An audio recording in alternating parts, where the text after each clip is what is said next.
Session 2 with the mare, we're going to pick up where we left off, hopefully, petting on the neck, and then reintroduce the stick to having it act kind of like a halter, getting her used to it around her head and her neck, and see where we go from there. It shouldn't be too long of a session. We're on a little bit of a time crunch today, so I would just make a little bit more progress.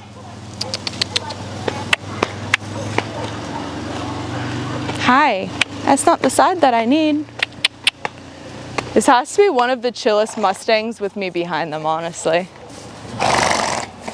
Hi, I need that side of you. You want to go back to your spot?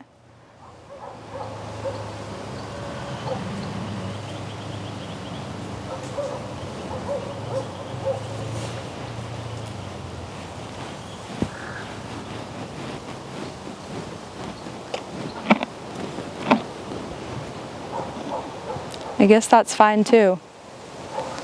Huh. You don't want me to do this side though, I know that. Hi. You want all that loose hair off your head?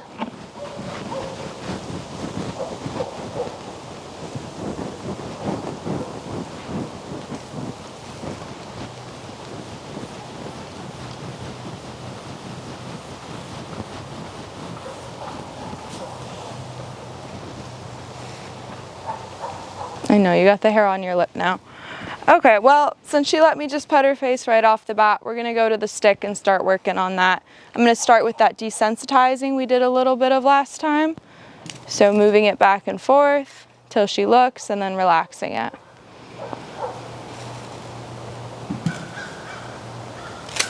Is that better this time? Good girl. So now when I go to pet her with it, I'm going to let the tail end be down. Last time I had it coiled up, so it might be a little bit scarier being near her legs. I'm going to pet closer to her ears. Good, and release.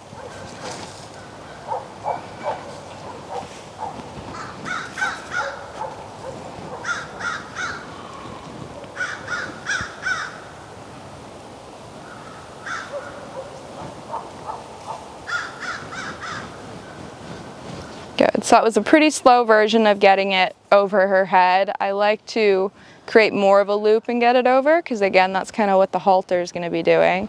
Just like that. You're super unreactive, huh?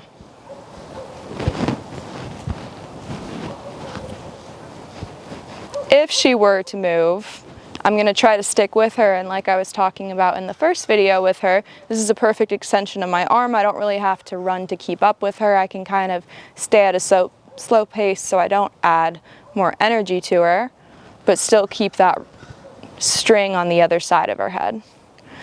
Now the other part of the haltering is going to be to bring it under the nose and around the head. Good girl. So it kind of creates that fake halter on them, which you can't probably see all that well from that angle. I'll see if I can get her to move.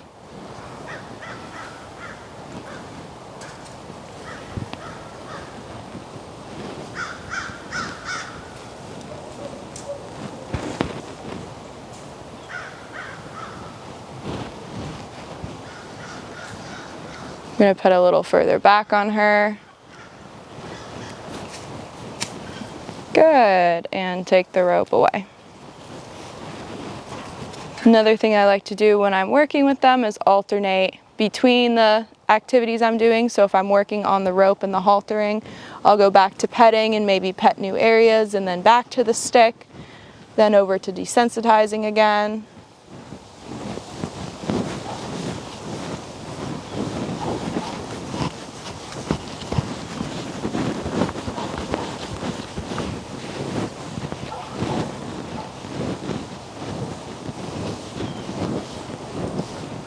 With her, I'm not as worried about it because her energy level is pretty low. Her eye is like half closed right now and she's blinking nice and relaxed. Her breathing is at a normal rate.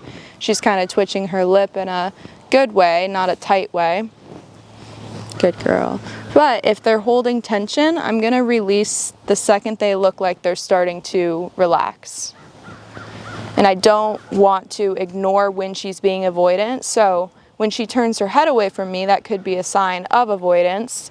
For example, if she flattens it out again, I would then release. Okay, I wouldn't take it away when she turns her head away.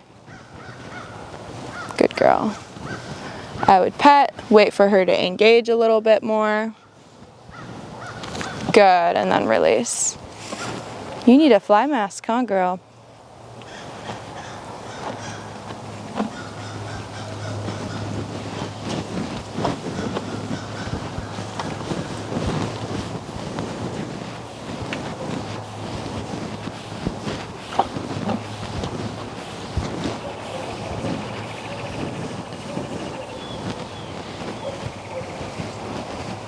Okay, I think I actually do want to try to halter her. So with the halter, first I'm going to offer it to her for her to sniff, but if I have one that's a little bit less engaging with it, I do this game that's called fishing, and I'll probably end up showing this with the gelding.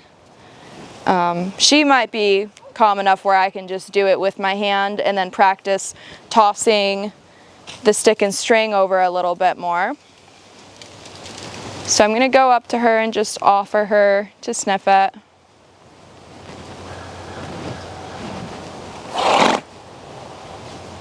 And I'll wait. When there's avoidance again, I'm just going to wait till there's acknowledgement, and then I'll take it away.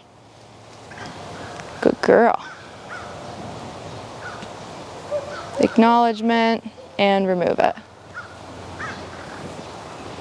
Now sometimes when you're introducing a tool by hand, you need to go a little bit slow bringing it up to them and do kind of mini pressure and release. Good, because when you rub it on them, it kind of creates a different feeling. Hi, pretty girl. Good. Now I'll go back to my stick and string and go over the head.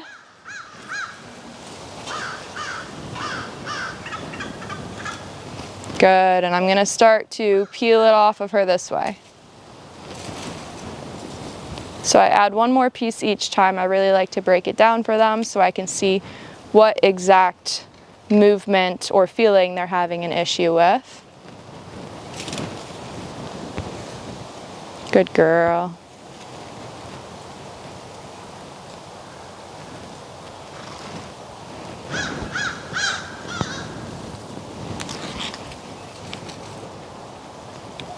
So now this one is sometimes where they get a little bit more nervous. This is kind of the fishing part of it if you're like almost back casting.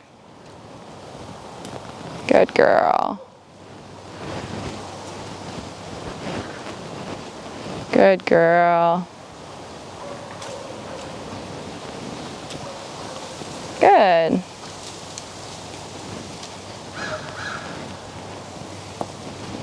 Because I've had some horses be reactive when I'm super close to them, I like to have more of a distance when I introduce the halter the first time. So I'll kind of put it right on the end of this.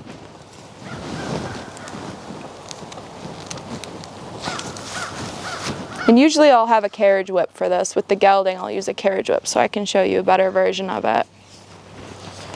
And it's going to be the same concept where I'm bringing it around the front of her. Good. And up the side.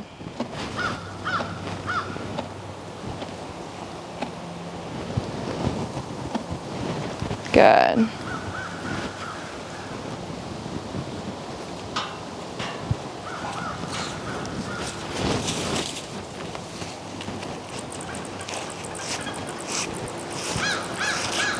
Sometimes when you're doing the fishing exercise, you're actually just going to use the stick to set the halter and then go up to them to finish the tying of it.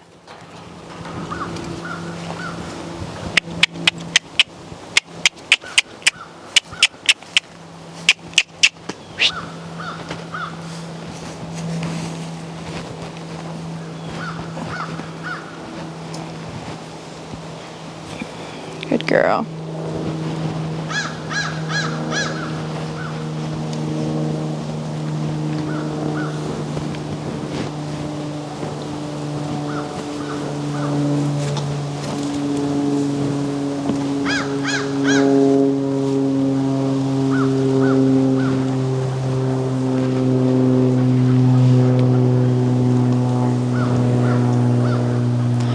So the preparation for the nose is going to be when that carriage whip or lunge whip is going alongside it. You kind of saw me make the fake halter on her earlier.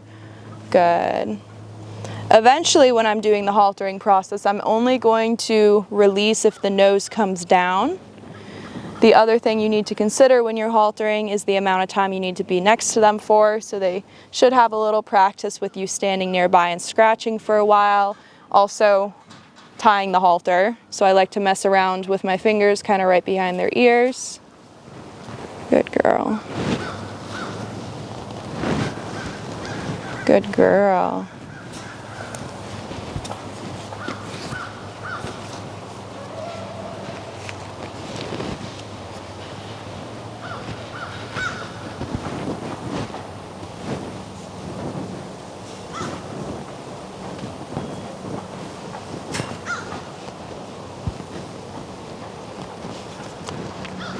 The first time I halter, I always like to use a stiff rope halter because it just helps keep the shape better as you're trying to shimmy it up the nose. And if my horse were to pull away or move or run, you're just going to let go of the halter because at this point they don't know how to give to pressure, so you're not going to try to hang on for any reason.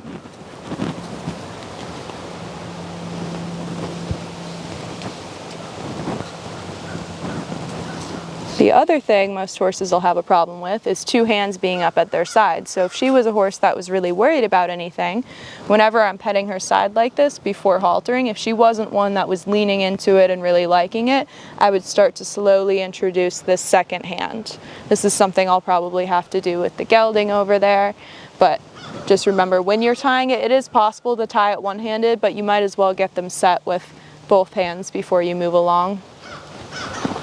Here's the biggest dork. Good. And as always, when you work on haltering, the more you take it on and off, the better. So make sure when you are done with it for the session, you take it off.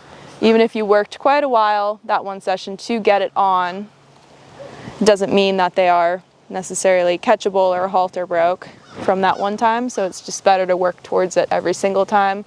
Not leave it on, don't have risk of them getting caught up in anything. Good. And it's just more practice haltering. Good. That'll be it for her second session.